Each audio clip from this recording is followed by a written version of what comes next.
स्वागत है आप सभी भाइयों बहनों का सुपर एग्जाम अड्डा में। उत्तर प्रदेश पुलिस के लिए आप रोज युद्ध कर रहे हैं, तैयार कर हो रहे हैं, एक मेहनत वर्दी के लिए आप कर ही रहे हैं। सबसे ज्यादा प्रश्न कल मैंने आपसे कहा था कि विविध में आया है।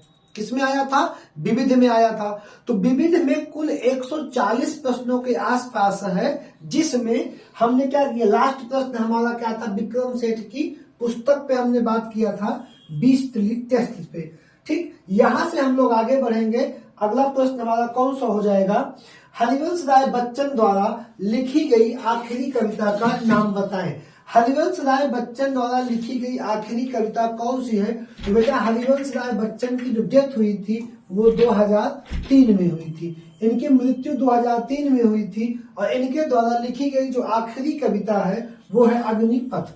उनके द्वारा लिखी गई आखिरी कविता कौन सी है? अग्निपथ हो जाएगी। ठीक, आगे बढ़ेंगे हम लोग।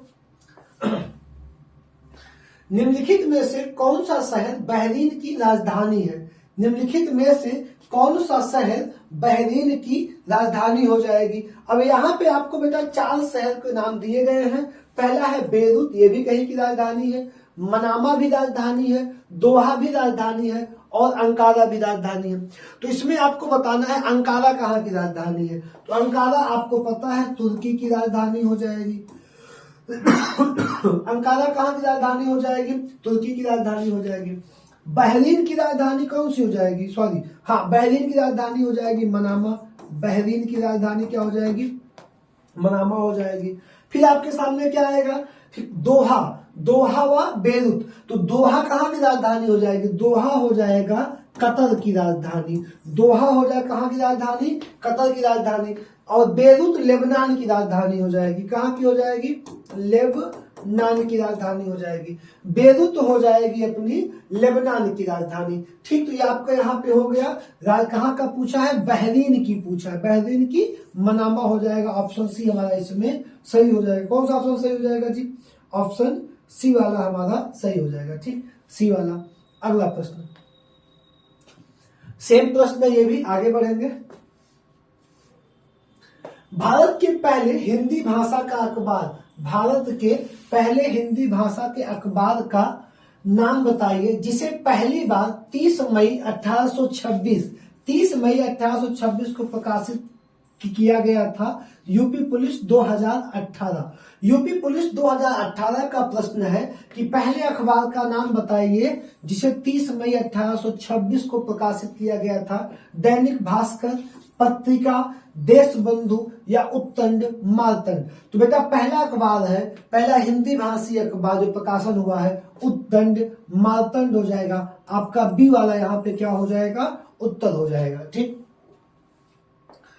अगला प्रश्न है हमारा उम्मेद भवन पैलेस। उम्मेद भवन पैलेस किस शहर में स्थित है? उम्मेद भवन पैलेस बेटा राजस्थान में है। लेकिन अब यहाँ पे राजस्थान के 3 ऑप्शन हैं। इस ऑप्शन को अगर हम यहाँ पे बेटा छोड़ देंगे तो उदयपुर भी राजस्थान का है, जोधपुर भी राजस्थान का है, जयपुर भी राजस्थान का है। और राजस्थान की इमारतों से अक्सर प्रश्न आता रहता है। जैसे बहुत से पहले का प्रश्न है कि हवा महल कहाँ पे है, हवा महल में कितनी खिड़कियां हैं, कितनी खिड़कियां हैं, किसने बनवाया है, किसने बनवाया है। और उदयपुर का जो उदयपुर का महल है, राणा प्रताप के वंशज वाला उदयपुर का महल जो है पैलेस, उदय पैलेस, उससे क्वेश्चन आता है। अब यहाँ पे उम्मेद भवन पैलेस किस सिटी में है? तो ये टफ क्वेश्चन में गया। तो बेटा वो है आपके जोधपुर सिटी में। किसमें है? जोधपुर सिटी में। और जो टाटा ग्रुप का जो होटल का ग्रुप है ताज, ये भी जो है ताज होटल का ही एक अंश है। इसमें भी ताज होटल ने इसको अपने रेंट पे लिया है। इसमें भी क्या चलता है? ताज होटल चलता है। ठीक, अगला प्रश्न हमारा क्या हो जाएगा? अगला प्रश्न है वह कौन सा अंतिम वर्ष था, वह कौन सा अंतिम वर्ष था जब भारत में रेल बजट और केंद्रीय बजट को अलग अलग प्रस्तुत किया गया था? प्रश्न नहीं समझ में आया होगा। प्रश्न 18 का है और मामला उस समय मोदी सरकार पहले आई थी 2014 में। और जब मोदी गवर्नमेंट बैठी थी तो इसके पहले 2014 के पहले बेटा 2014 के पहले क्या किया जाता था? रेल बजट अलग प्रस्तुत किया जाता था और केंद्रीय बजट अलग प्रस्तुत किया जाता था। तो ये दोनों बजट अलग अलग रास्ते पे चलते थे। लेकिन 2014 के बाद 2014 के बाद जब मोदी गवर्नमेंट बनी, इसने दोनों बजट को एक साथ पेश करने की व्यवस्था बनाई, एक साथ। और ये अंतिम बार 2016 में रेल बजट और केंद्रीय बजट अलग अलग प्रस्तुत किया गया, और तब से फिर 17 से ये दोनों बजट क्या किया जा रहा है, साथ साथ प्रस्तुत किया जा रहा है। तो आपको बताना है 2016, क्या बताना है, 2016 बताना होगा। अगला प्रश्न बेटा क्या है, निम्न में से कौन सी झारखंड की राजधानी है, निम्न में से कौन सी झारखंड की राजधानी है, राजधानी सबसे ज्यादा है तो आपको बताना है अम्मान की, सॉरी अम्मान, राजधानी क्या है झारखंड की, अम्मान यहाँ पे झारखंड की राजधानी हो जाएगी बेटा। अगला प्रश्न, निम्न में से कौन सी मंगोलिया की मुद्रा है, लियू, क्या, मेटिकल या तोगलोग। तो बेटा मंगोलिया की मुद्रा यहाँ पे हो जाएगी तोगलोग, क्या हो जाएगी, तोगलोग यहाँ पे मंगोलिया की मुद्रा हो जाएगी। ठीक, अगला प्रश्न क्या देख लो, अगला है संयुक्त राष्ट्र द्वारा मानवाधिकारों की, संयुक्त राष्ट्र द्वारा मानवाधिकारों की सबसे ज्यादा आने वाला प्रश्न मानवाधिकार है। सार्वभौमिक घोषणा को चिन्हित करने के लिए प्रत्येक वर्ष किस तिथि को अंतरराष्ट्रीय मानवाधिकार दिवस मनाया जाता है। अंतरराष्ट्रीय मानवाधिकार दिवस कब मनाया जाता है, 10 सितंबर को, 10 नवंबर को, 10 अक्टूबर को या 10 दिसंबर को। सही ऑप्शन आपका होगा 10 दिसंबर को अंतरराष्ट्रीय मानवाधिकार दिवस मनाया जाता है। अगला प्रश्न है हमारा, अंतरराष्ट्रीय न्यायालय किस देश में स्थित है। अब आप हमेशा सुने होंगे द हेग, द हेग में क्या स्थित है, अंतरराष्ट्रीय न्यायालय स्थित है। अब बेटा तुम बताओ कि द हेग नीदरलैंड में है, द हेग अमेरिका में है, द हेग यूके में है, द हेग जर्मनी में है। तो बेटा द हेग नीदरलैंड में, यूरोप में है ना, नीदरलैंड में है द हेग, कहाँ हो जाएगा, नीदरलैंड में। तो अंतरराष्ट्रीय यूएन का न्यायालय कहाँ स्थित है, नीदरलैंड के द हेग में स्थित है। अगला प्रश्न, विश्व हिंदी दिवस मनाया जाता है, विश्व हिंदी दिवस। अब आपको पता है कि भारतीय हिंदी दिवस सितंबर में है, लेकिन विश्व हिंदी दिवस जनवरी में है। तो देखो 10 जनवरी, 15 जनवरी, 17 जनवरी या 17 दिसंबर। तो बेटा विश्व हिंदी दिवस 10 जनवरी को मनाया जाता है। कब मनाया जाता है, 10 जनवरी को मनाया जाता है। विश्व हिंदी दिवस 10 जनवरी को मनाया जाता है। अगला प्रश्न, रिबूटिंग इंडिया क्या है, rebooting India realising a billion experience नामक पुस्तक के लेखक कौन है। Rebooting India realising a billion experience नामक पुस्तक के लेखक कौन है, सत्यार्थ जोशी है, नंदन नीलेकर्णी है, रतन टाटा है, विशाल सिक्का है। 2018 का प्रश्न है और ये नंदन नीलेकर्णी द्वारा 2017 में लिखी गई पुस्तक थी। ठीक, करंट की पुस्तक जो नई लिखी गई कुछ उद्योगपतियों द्वारा।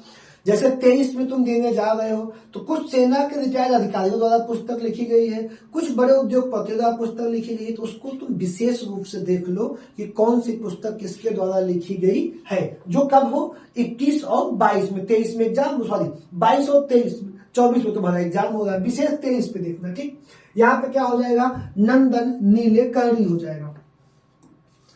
अगला प्रश्न, भारत का पहला साइबर पुलिस स्टेशन डाट में स्थापित किया गया था। साइबर ठगी के लिए भारत में पहला साइबर पुलिस स्टेशन कहाँ स्थापित किया गया था, कोच्चि में, नई दिल्ली में, बेंगलुरु में या चेन्नई में। तो भारत की जो आईटी सिटी हो जाती है बेंगलुरु, तो सबसे पहला कहाँ पर स्थापित किया गया था बेटा, बेंगलुरु में स्थापित किया गया था। ठीक, अगला प्रश्न हमारा कौन सा हो जाएगा, अगला प्रश्न है हमारा, लेबनान की राजधानी, अभी थोड़ी देर पहले, शायद 2 मिनट पहले का 1 मिनट पहले वीडियो में था, क्या है, बेरूत।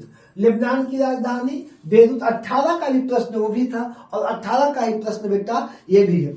आगे बढ़ेंगे, अगला जो हमारा प्रश्न है, कजाकिस्तान की मुद्रा निम्न में से कौन सी होगी। मध्य एशियाई देश है कजाकिस्तान, फ्रैंक है, लोटी है, तेंगे है, सेकेल है। तो आपको बता दें कजाकिस्तान की मुद्रा होगी तेंगे, कजाकिस्तान की मुद्रा होगी तेंगे। ठीक, अगला आ जाओ।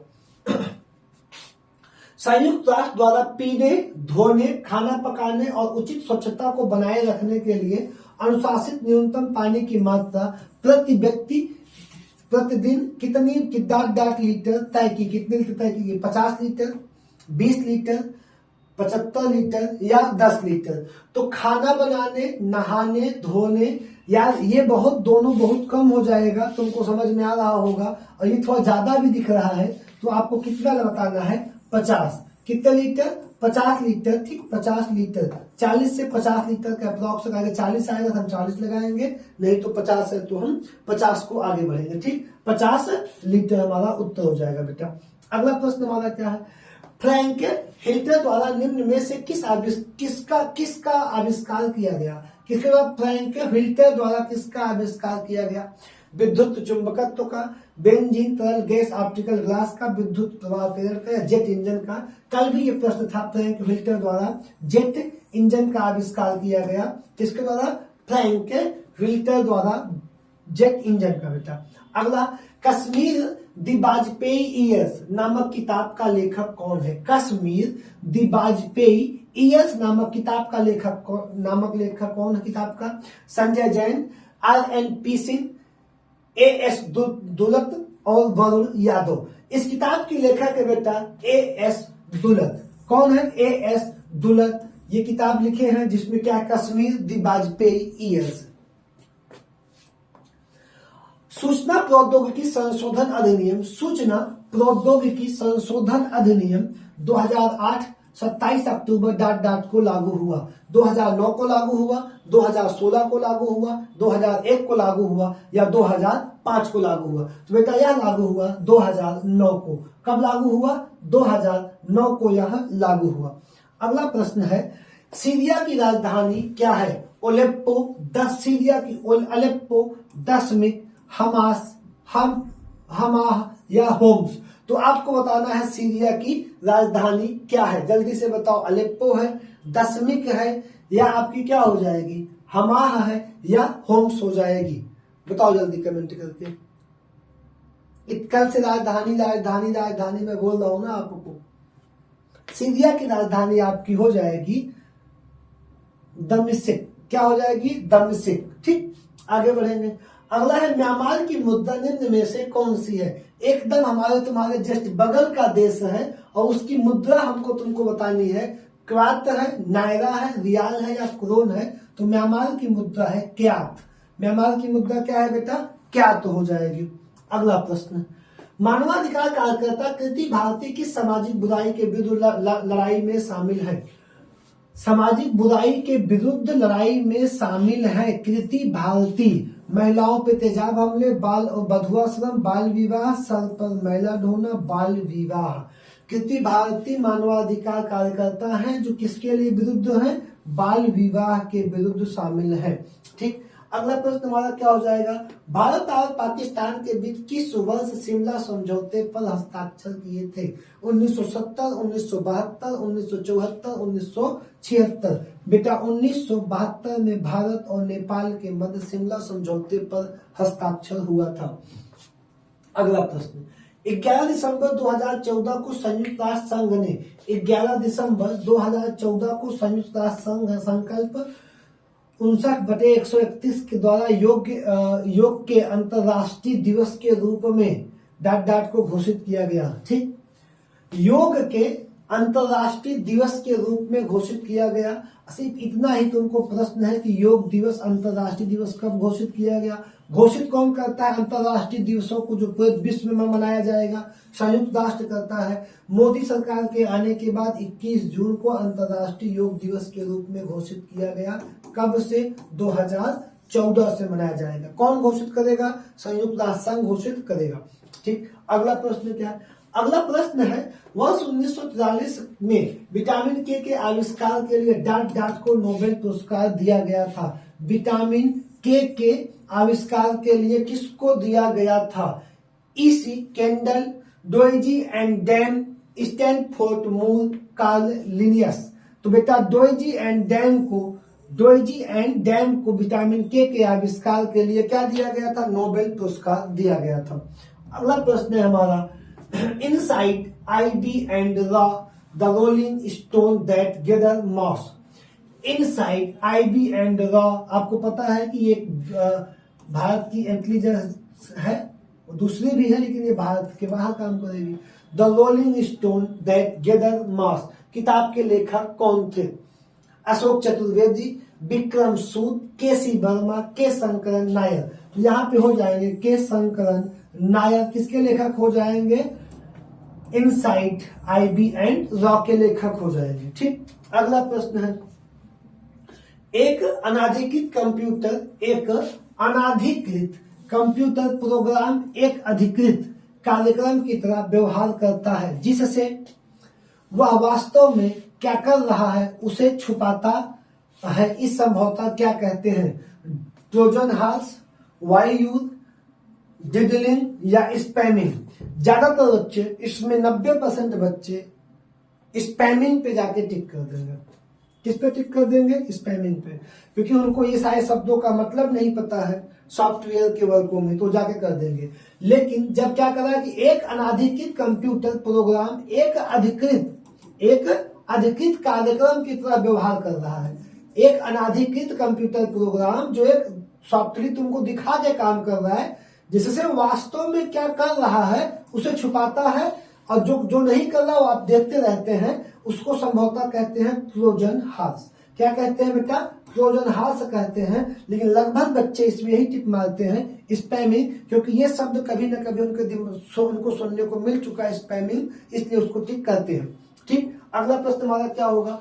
राष्ट्रीय शिक्षा दिवस प्रत्येक वर्ष डॉट डॉट को मनाया जाता है। राष्ट्रीय शिक्षा दिवस कब मनाया जाता है?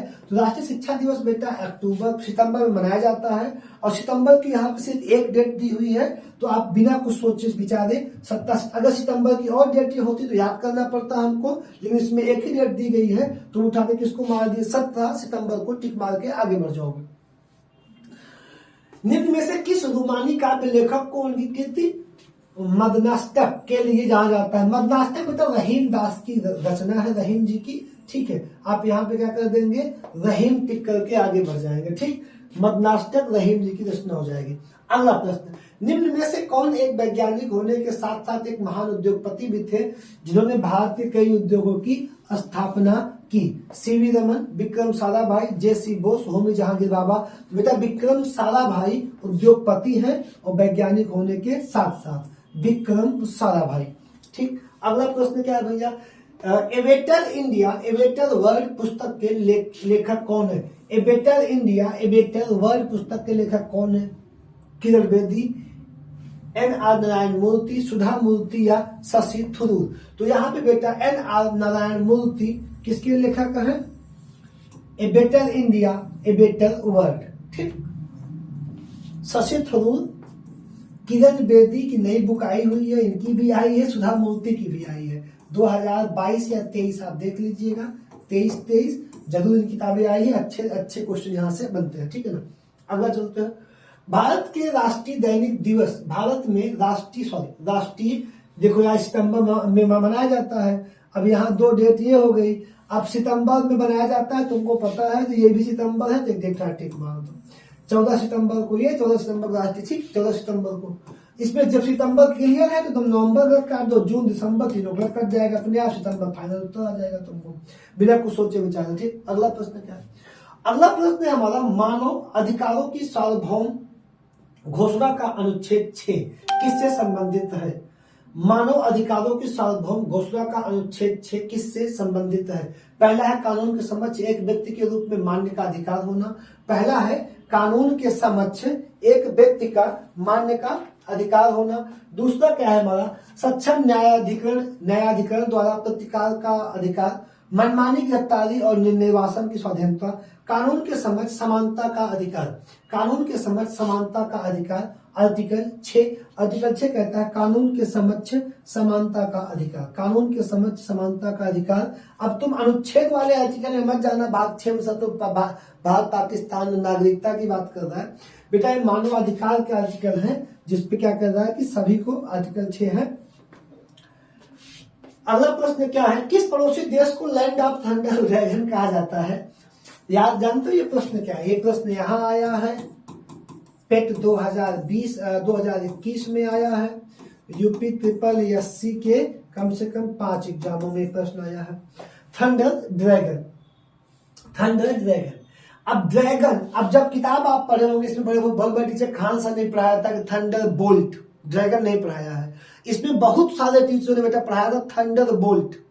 थंडरबोल्ट एक बाइक आती है ना थंडरबोल्ट 500 सीसी वाली, बहुत आवाज करती है। तो इसी वजह से एक देश था भूटान जिसका नाम क्या थंडरबोल्ट लिखा जाता था, सब थंडरबोल्ट करके पढ़ाए हैं। लेकिन जब एग्जाम में पहली बार जब थंडर ड्रैगन करके आया तो वहां पे इसमें तो चीन ऑप्शन नहीं है, टेट वाले में चीन भी ऑप्शन था। अब ड्रैगन आने से लोग चीन को टिक कर दिए, बहुत बड़े पैमाने बच्चे चीन को टिक किए। अब आपको पता होगा कि भारत और चीन, चीन अंगारा लैंड की भूमि है और भारत गोंडवाना लैंड की भूमि है, इतना आप पढ़े होंगे विश्व भूगोल में। और दोनों के टक्कर से एक पर्वत निकला है, एक पर्वत का उदय हुआ पहाड़ी पर्वत श्रृंखला का हिमालय। और हिमालय की ऊंचाई तीनों श्रेणी के साथ आधे अरुणाचल प्रदेश से लेके बेटा एकदम ऐसे कहां तक हिमाचल के तट तक चला गया। अब इस पे एक देश है यहीं पे मध्य हिमालय पे भूटान, कौन सा है भूटान, हिमालय की चोटियां काफी लंबी लंबी हैं। तो भूटान में उन्हीं चोटियों से बादलों के टकराने से बेटा हमेशा तड़तड़ाहट की तड़ित झंझावात का शहर या तड़तड़ाहट की आवाज होती है। तो किसके पास होती है, भूटान के पास। अगर यहाँ ड्रैगन दिया है तो बच्चे चीन पे कंफ्यूज हो गए थे, ये कम से कम 5 बार आया हुआ प्रश्न है, ठीक। तो यहाँ पे आप चाहे थंडर ड्रैगन देगा, चाहे थंडर बोल्ट देगा, या तड़ित झंझावात का शहर देगा, बादलों के गर्जना का शहर देगा, तो आप किसको टिक करेंगे, भूटान को टिक करेंगे। ऑप्शन क्या हो जाएगा, डी आपका सही हो जाएगा। अगला प्रश्न है, सीकर तकनीक के साथ भारत की क्रूज मिसाइल कौन सी थी। सीकर तकनीक के साथ भारत की क्रूज मिसाइल ब्रह्मोस थी। कौन सी थी बेटा, ब्रह्मोस सीकर तकनीक के साथ भारत की मिसाइल हो गई थी, ठीक। अगला प्रश्न है, प्राचीन गणित पुस्तक गणित सार संग्रह द्वारा किसके द्वारा लिखी गई थी। भास्कराचार्य नहीं, आर्यभट्ट नहीं, ब्रह्मपुत्र नहीं, महावीराचार्य द्वारा गणित सार संग्रह को लिखा गया था। महावीराचार्य द्वारा गणित सार संग्रह को बेटा लिखा गया था। अगला प्रश्न है, किसने एक अंग्रेजी पुस्तक अनलिसनिंग इंडिया लिखी है, जो यह बताती है कि भारत 25 से 30 वर्षों में महाशक्ति कैसे बन सकता है। वीरप्पा मोइली, S.M. कृष्णा, शशि थरूर या मनोहर पारिकर। तो वीरप्पा मोइली की ये बेटा पुस्तक है जो यह बताता है कि भारत कैसे 25 से 30 वर्षों में महाशक्ति बन सकता है। अगला प्रश्न है, राष्ट्रीय मानवाधिकार आयोग कब स्थापित हुआ। अब ये प्रश्न 1993 में स्थापित हुआ और ये देख लो कम से कम 12 प्रश्न इसमें विगत 4 सेट के एग्जामों में है। 1993 में बेटा राष्ट्रीय मानवाधिकार आयोग की स्थापना हुई है। अगला प्रश्न है, निम्न रोगों में से कौन सा रोग फफूंद या फंगस के कारण होता है। निम्न रोगों में से कौन सा रोग फफूंद या फंगस के कारण होता है। तो भैया दाद खाद खुजली के जो रोग होते हैं वो फफूंद व फंगस के कारण होते हैं। तुम यहाँ पे क्या लगा दिए, दाद, क्या लगा दिए, दाद। अब पित्ताशय की पथरी दिया है भैया, जब पत्थर खाएंगे दाल चावल में तो होगा। अब जब दिल में दौरा तब होगा जब आप प्यार वार करेंगे, टूटेगा दिल, दौरा होगा। अब ये क्या है, टांसिल गले में जो टांसिल बढ़ेगी, तो ये सब ठंडा और गर्म मौसम में होगा। तो यहाँ पे कोई फंगस की बीमारी, इतनी हैवी बीमारी दी गई है कि फंगस से देह पत्ती थोड़ी ना बन जाएगी। स्वतः क्या सही हो जाता है, बिना पढ़े भी आदमी आप दाद को सही कर सकते थे। अगला प्रश्न, विश्व स्वास्थ्य दिवस प्रतिवर्ष डाट को मनाया जाता है। विश्व स्वास्थ्य दिवस 8 मार्च नहीं, महिला दिवस का है। अब आपको बता दें, विश्व स्वास्थ्य दिवस याद करने का यही ट्रिक होता है कि महीना पकड़ो, 70% तुम्हारा क्वेश्चन सॉल्व हो जाएगा। जैसे स्वास्थ्य दिवस अप्रैल में मनाया जाता है, अप्रैल में। अब यहाँ पे अप्रैल एक ही ऑप्शन में है। अगर विश्व महिला दिवस पूछे तो मार्च में एक ही ऑप्शन में है। अब जैसे यहाँ पे अगर पूछ ले विश्व युवा दिवस या अगर कुछ, तो उसमें है ही नहीं। जुलाई का कोई दिवस, तो तारा महीना पकड़ लोगे तो एक बात बहुत आसान होगा। अब अप्रैल में एक ऑप्शन दिया है 7 अप्रैल, तो अपने आप आपका क्या हो गया, विश्व स्वास्थ्य दिवस कब मनाया जाता है, तुम कह दोगे 7 अप्रैल को मनाया जाता है, ठीक। हरिवंश राय बच्चन को उनके किस महाकाव्य संग्रह के लिए जाना जाता है। यार हरिवंश राय बच्चन का नाम इतना मोहताज नहीं है कि उनकी किसी पुस्तक से उनका नाम जाना जाए। उनकी बहुत अच्छी पुस्तकें हैं, लेकिन अब मधुशाला उनकी एक ऐसी पुस्तक थी जो वास्तव में बहुत लीजेंड किताबों में से एक थी, ठीक। मधुशाला आपने नहीं पढ़ी होगी और अभी मधुशाला के पढ़ने की कोई उम्र भी आपकी नहीं है। सफल हो जाओ तब उपन्यास, तब मधुशाला, मधुबाला जितनी भी पढ़नी है तब पढ़ो, ठीक। मजेदार पुस्तक है, रस्मरथी, लेकिन नौकरी के साथ जब ट्रेनिंग पर रहना, जब नौकरी करते रहना अपनी बंदूक के साथ, तो अपना पढ़ाई करते रहना, पीडीएफ डाउनलोड करना, पढ़ाई करते रहना। बहुत अच्छी पुस्तक है मधुशाला, ठीक। अगला प्रश्न हमारा हो जाएगा, निम्न में से किस संरचना को प्रथम विश्व युद्ध के दौरान, निम्न में से किस संरचना को प्रथम विश्व युद्ध के दौरान अविभाजित भारतीय सेना के सैनिकों की युद्ध स्मृति के लिए बनाया गया था? प्रथम विश्व युद्ध में शहीद सैनिकों के लिए, प्रथम विश्व युद्ध में शहीद सैनिकों के लिए गेटवे ऑफ इंडिया मुंबई में है बेटा। इसको बनाया गया था जॉर्ज पंचम के स्वागत में 1911 में। इंडिया गेट को बनाया गया था जो दिल्ली में बना है, किस याद में बनाया गया है? प्रथम विश्व युद्ध में शहीद सैनिकों के सम्मान में इंडिया गेट बनाया गया है। जॉर्ज पंचम के आगमन में, जॉर्ज पंचम के आगमन में बेटा बनाया गया था गेटवे ऑफ इंडिया। और अब यहाँ पे बुलंद दरवाजा दिया गया है। बुलंद दरवाजा आगरा के फतेहपुर सीकरी में है। अब सीकरी में अकबर ने बनवाया है, दक्षिण विजय या गुजरात विजय के उपलक्ष्य में बनवाया है। लाहौरी गेट लाल किले का मुख्य द्वार है। अब इसका निर्माण शाहजहां के समय हुआ था, तो यहाँ पे क्या हो जाएगा? इंडिया गेट हो जाएगा। अगला प्रश्न बेटा, अगला प्रश्न किसकी आत्मकथा का शीर्ष है? गोल। अब ये बताओ किस खेल में तुम गोल मारते हो, हॉकी में या फुटबॉल में? और यहाँ पे अगर कोई बहुत बड़ा नाम है वर्ल्ड का, तो एक ही नाम है, एक ऐसा शख्स जिसकी हॉकी विश्व के हॉकी मैदानों में तोड़ दी जाती थी। कई बार ऐसा हुआ कि जब वो विदेश में हॉकी खेल रहे थे तो उनकी हॉकी तोड़ के देखी गई, उसमें चुम्बक तो नहीं लगा। क्यों? क्योंकि हॉकी की बॉल उनके हॉकी से छूटती ही नहीं थी। जिसको विश्व से ऑफर आया कि तुम हमारे, हिटलर का ऑफर आया कि तुम हमारे देश से खेलो, दुनिया का सबसे अमीर खिलाड़ी बना दूंगा, उन्होंने कहा कि नहीं, मैं अपनी मिट्टी से प्रेम करता हूं और मैं देश से खेलूंगा। जब आप बुंदेलखंड का प्राचीन भारत पढ़ेंगे, आपने नहीं पढ़ा होगा बेटा, और अभी नहीं पढ़ना, पढ़ना कब? जब नौकरी पा जाना। तो जब आप बुंदेलखंड के चंदेल वंशों को पढ़ेंगे, तो चंदेल वंशों ने कन्नौज के वंशों पे इसलिए आक्रमण कर दिया क्योंकि वे महमूद गजनवी के आक्रमण के समय छोड़ के भाग गए थे।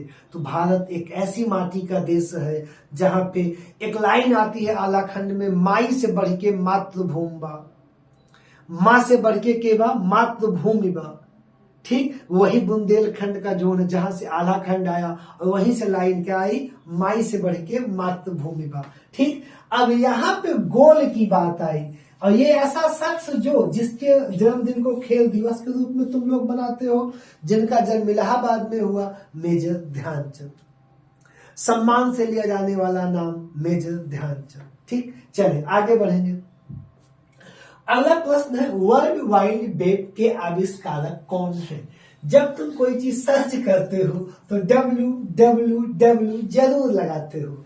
तुम्हें बताना है इसके आविष्कारक कौन है। ये हमको लगता है कि 17 से पहले अगर आप 11-12 का बैंक का पेपर देखोगे, 10-11 का, इंटरनेट के जमाने में इतनी तेजी से क्वेश्चन आता था, बैंक में ज्यादा प्रश्न आते हैं इन सब चीजों के, तो सबसे ज्यादा प्रश्न कहाँ आता था? बैंक में। WWE, टिम बर्सन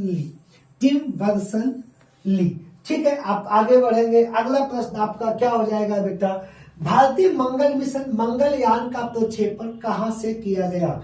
भारत में प्रक्षेपण कहां से किया था? श्रीहरिकोटा से। श्रीहरिकोटा द्वीप है आंध्र प्रदेश में, ठीक। तो वहां से, कहां से? श्रीहरिकोटा द्वीप से, बंगाल की खाड़ी से किया गया। अगला प्रश्न बेटा हमारा, भारत की सिलिकॉन वैली किसे कहते हैं? बेंगलुरु को। शहरों का उपनाम है सिलिकॉन वैली, किसे कहते हैं? बेंगलुरु को कहते हैं बेटा, ठीक है ना। अगला प्रश्न हमारा है, वैश्विक स्तर पर मानव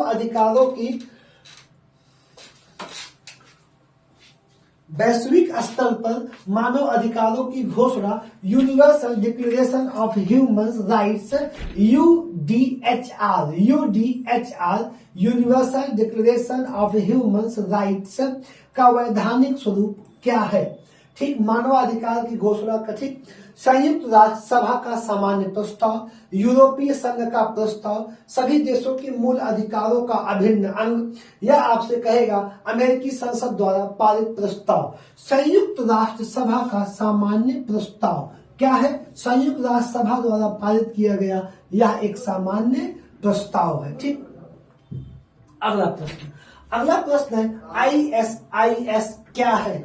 हमको लगता है कि अगर आप किसी भी प्रकार से न्यूज में इंटरेस्टेड होंगे तो हमें हर दिन आप देखते होंगे ISIS हमारे ही बिछड़े हुए भाई हैं जो पेन की बजाय बम से खेलने लगते हैं।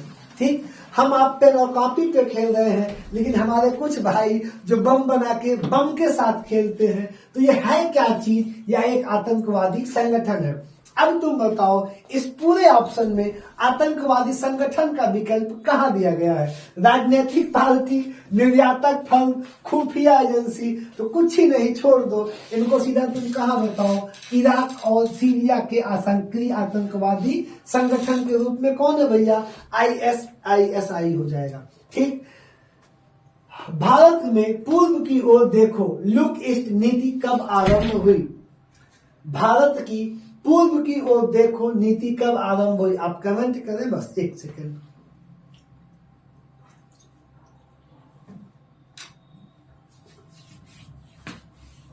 नब्बे के दशक में,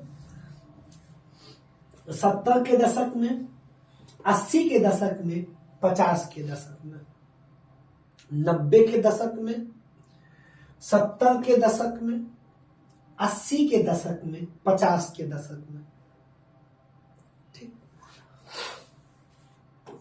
1941 से 1950, 50 का दशक, 1951 से 1960, 60 का दशक, 1960 से 1970, 70 का दशक, 1971 से 1980, 80 का दशक, 1980 से 1981, 80 का दशक, 90 का दशक,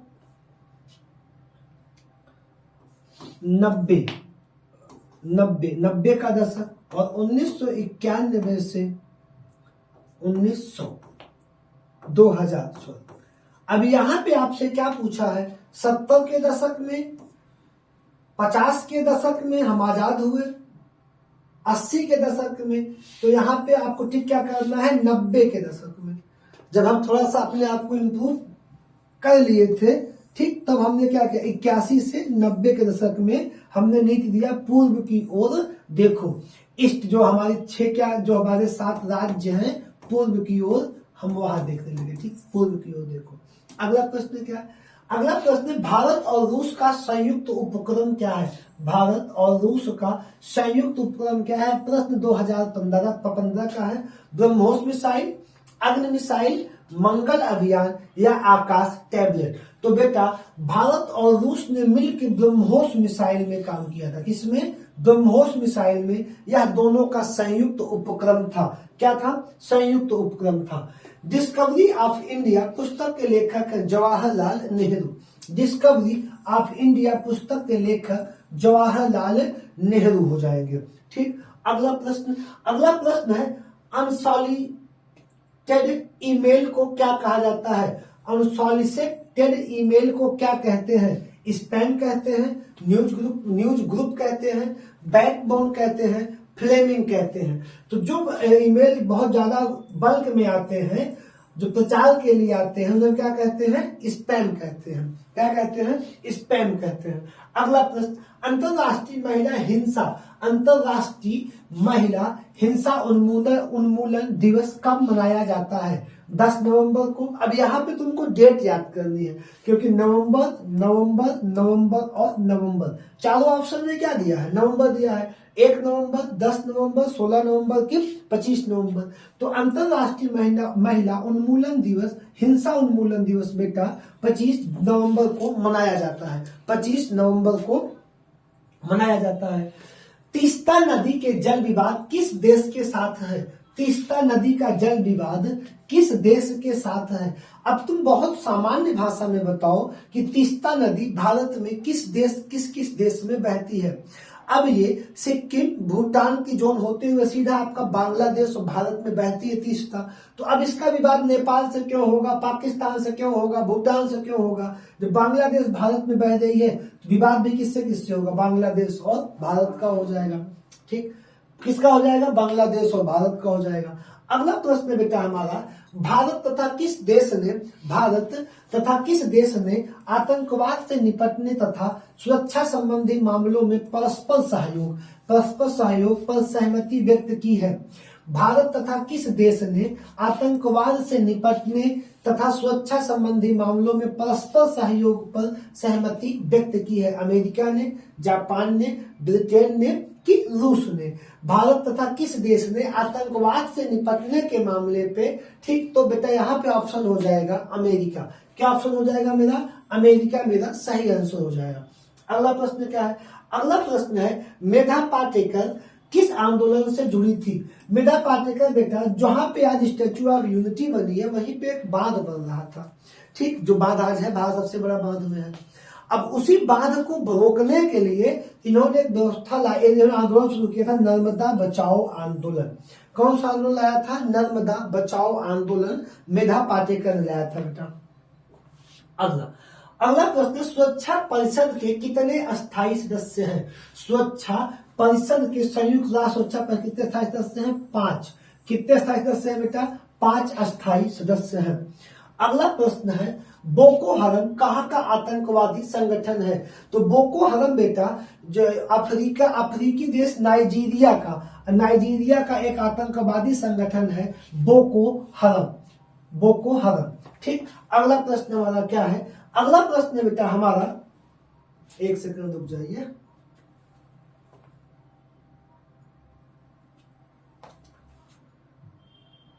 ठीक, अगला प्रश्न है, राज्य मानवाधिकार आयोग का अध्यक्ष होता है? राज्य मानवाधिकार आयोग का अध्यक्ष कौन होता है? सेवानिवृत्त सिविल शिक्षा सेवक, उच्च न्यायालय का सेवानिवृत्त मुख्य न्यायाधीश, राष्ट्रपति द्वारा मनोनीत या राज्यपाल द्वारा मनोनीत? बात कहाँ की कर रहा है बेटा? ये बात कर रहा है राज्य मानवाधिकार आयोग की। केंद्र मानवाधिकार आयोग की बात नहीं कर रहा है, राज्य मानवाधिकार आयोग की बात कर रहा है। तो वह जो है हाई कोर्ट का न्यायालय का, हाई कोर्ट उच्च न्यायालय, उच्चतम नहीं लिखा है, हाई कोर्ट का सेवानिवृत्त मुख्य न्यायाधीश जो मुख्य जज होता है वही राज्य मानवाधिकार आयोग का अध्यक्ष बनाया जाता है। अगला प्रश्न हमारा क्या है? अगला प्रश्न है हमारा अंतरराष्ट्रीय, एक सेकंड रुक जाइए आप, मैं सेट कर दे रहा हूं। अंतरिक्ष में भेजा गया भारत का प्रथम उपग्रह, अंतरिक्ष में भेजा गया भारत का प्रथम उपग्रह कौन सा था? तो अंतरिक्ष में भेजा गया भारत का प्रथम उपग्रह आर्यभट्ट था। कौन सा था बेटा? आर्यभट्ट था। अगला प्रश्न है, एशियाई खेलों में 400 मीटर की दौड़ में स्वर्ण पदक, एशियाई खेलों में 15 का प्रश्न है, ध्यान रखना। इस प्रकार के करंट जो होंगे 2022 में जितने खेल हुए हैं और 2023 में, यहां से जरूर देख लेना एक बार। ठीक, तो दौड़ में स्वर्ण पदक जीतने वाली पहली भारतीय महिला कौन थी? पीटी उषा, के मल्लेश्वरी, कमलजीत सिंधु या ML वलसम्मा? तो बेटा कमलजीत सिंधु एशियाई खेलों में पहली महिला थी जो स्वर्ण पदक जीती थी। अगला प्रश्न हमारा, येन कहाँ की मुद्रा है? येन जापान की मुद्रा। येन कहाँ की मुद्रा है? जापान की मुद्रा हो जाएगी। अगला प्रश्न, रॉबर्ट कैनिगल की पुस्तक the man who knew infinity किसकी जीवनी है? होमी जहांगीर भाभा की, विक्रम साराभाई की, श्रीनिवास रामानुजन की, CV रमन की? तो बेटा यह जो है श्रीनिवास रामानुजन की क्या है? जीवनी लिखी है। किसने लिखी है? रॉबर्ट कैनिगल ने लिखी है। ठीक, अगला प्रश्न है, निम्नलिखित में से कौन सा वीरता का पुरस्कार है? तो इसमें यह बताओ, क्या हमको जवाब देना है कि कौन सा वीरता का पुरस्कार है? शायद आपको जवाब तो स्वतः मिल ही गया होगा, परमवीर चक्र। द्रोणाचार्य पुरस्कार किसको दिया जाता है? कोच को इकबाल सम्मान साहित्य का, भारत रत्न भारत सबसे बड़ा सम्मान है। तो यहाँ पे क्या हो गया है, परमवीर चक्र। पुस्तक देवदास के लेखक कौन है? बंकिम चंद्र चट्टोपाध्याय, शरद चंद्र चट्टोपाध्याय, हरीश चंद्र चट्टोपाध्याय या उपरोक्त में से कोई नहीं। बेटा शरद चंद्र चट्टोपाध्याय पुस्तक देवदास के लेखक है, देवदास के लेखक है। अगला प्रश्न है, शांति स्वरूप भटनागर पुरस्कार निम्न में से किस कार्यों के हेतु दिया जाता है? विश्व में मानवाधिकारों के संरक्षण हेतु, विज्ञान की विभिन्न शाखाओं में उल्लेखनीय योगदान हेतु, वरिष्ठ नागरिकों को सेवाएं प्रदान करने हेतु, मराठी भाषा की फिल्म में श्रेष्ठ योगदान के हेतु। तो आपको बताना है कि किसके लिए शांति स्वरूप भटनागर पुरस्कार दिया जाता है? विज्ञान की विभिन्न शाखाओं में उल्लेखनीय योगदान के लिए कौन सा पुरस्कार दिया जाएगा? शांति स्वरूप भटनागर पुरस्कार दिया जाएगा। अगला है, द्रोणाचार्य पुरस्कार किस क्षेत्र में प्रदान किया जाता है? साहित्य में, खेल के प्रशिक्षण में। खेल के जो कोच होंगे जो प्रशिक्षण देंगे उन्हें क्या मिलेगा? द्रोणाचार्य पुरस्कार मिलेगा। माइक्रोसॉफ्ट के किंग या मालिक बिल गेट्स है। कौन बेटा? बिल गेट्स है, माइक्रोसॉफ्ट के किंग कहे जाते हैं। अगला प्रश्न है, जय जवान जय किसान का नारा किसने दिया? आपको पता है, भारत के दूसरे प्रधानमंत्री लाल बहादुर शास्त्री ने दिया। किसने दिया? लाल बहादुर शास्त्री ने दिया। ब्रिटेन की मुद्रा का क्या नाम है? ब्रिटेन की मुद्रा का नाम है पाउंड। ब्रिटेन डॉलर का प्रयोग नहीं करता और डॉलर इसमें पहले दिया गया है कि आप फंस जाए। ब्रिटेन का संघ जो डॉलर का प्रयोग नहीं, पाउंड का प्रयोग करता है। यूरोप के ज्यादातर देश पाउंड, यूरोप के बड़े देश लगभग पाउंड का प्रयोग करते हैं। अगला प्रश्न, बहुचर्चित पुस्तक द सैटेनिक वर्सेस के लेखक है? Salman Rushdie, Seymour M Hersh, George Orwell या JMS? तो यहाँ पे बेटा हो जाएंगे सलमान रुश्दी। ये इन प्रश्नों से तुमको इतना सीखना है कि यह 15 में आया है, तो 14, 15, 13 के पुस्तकें हैं, तो आप अपने पे देखो कि हमको क्या पढ़ना है। इनसे तुमको रटना नहीं है, एक आध बार देखते चलो, आए जो भी ऐतिहासिक पुस्तकें उनको देखते चलो और नई पुस्तकों पे आके पढ़ते भी चलो।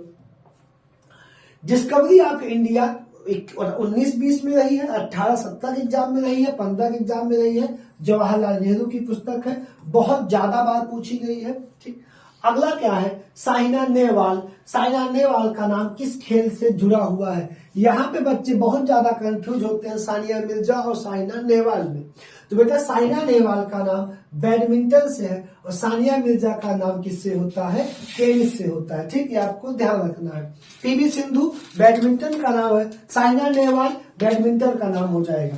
ठीक, और अंतिम प्रश्न इस सेट का, भारत में प्रथम परमाणु परीक्षण कहाँ किया गया था? भारत का प्रथम परमाणु परीक्षण अटल बिहारी वाजपेयी की सरकार में राजस्थान के थार के मरुस्थल के पोखरण नामक स्थान पे किया गया था। इसी के साथ मेरे प्यारे भाई, उत्तर प्रदेश में आने वाले विविध का 139-140 प्रश्न का पूरा सेट समाप्त हो गया। फिर मैं आपसे कल मिलूंगा विश्व भूगोल के साथ 4 बजे की टाइमिंग, 2 घंटे का पूरा विश्व भूगोल रिवीजन। तब तक के लिए नमस्कार।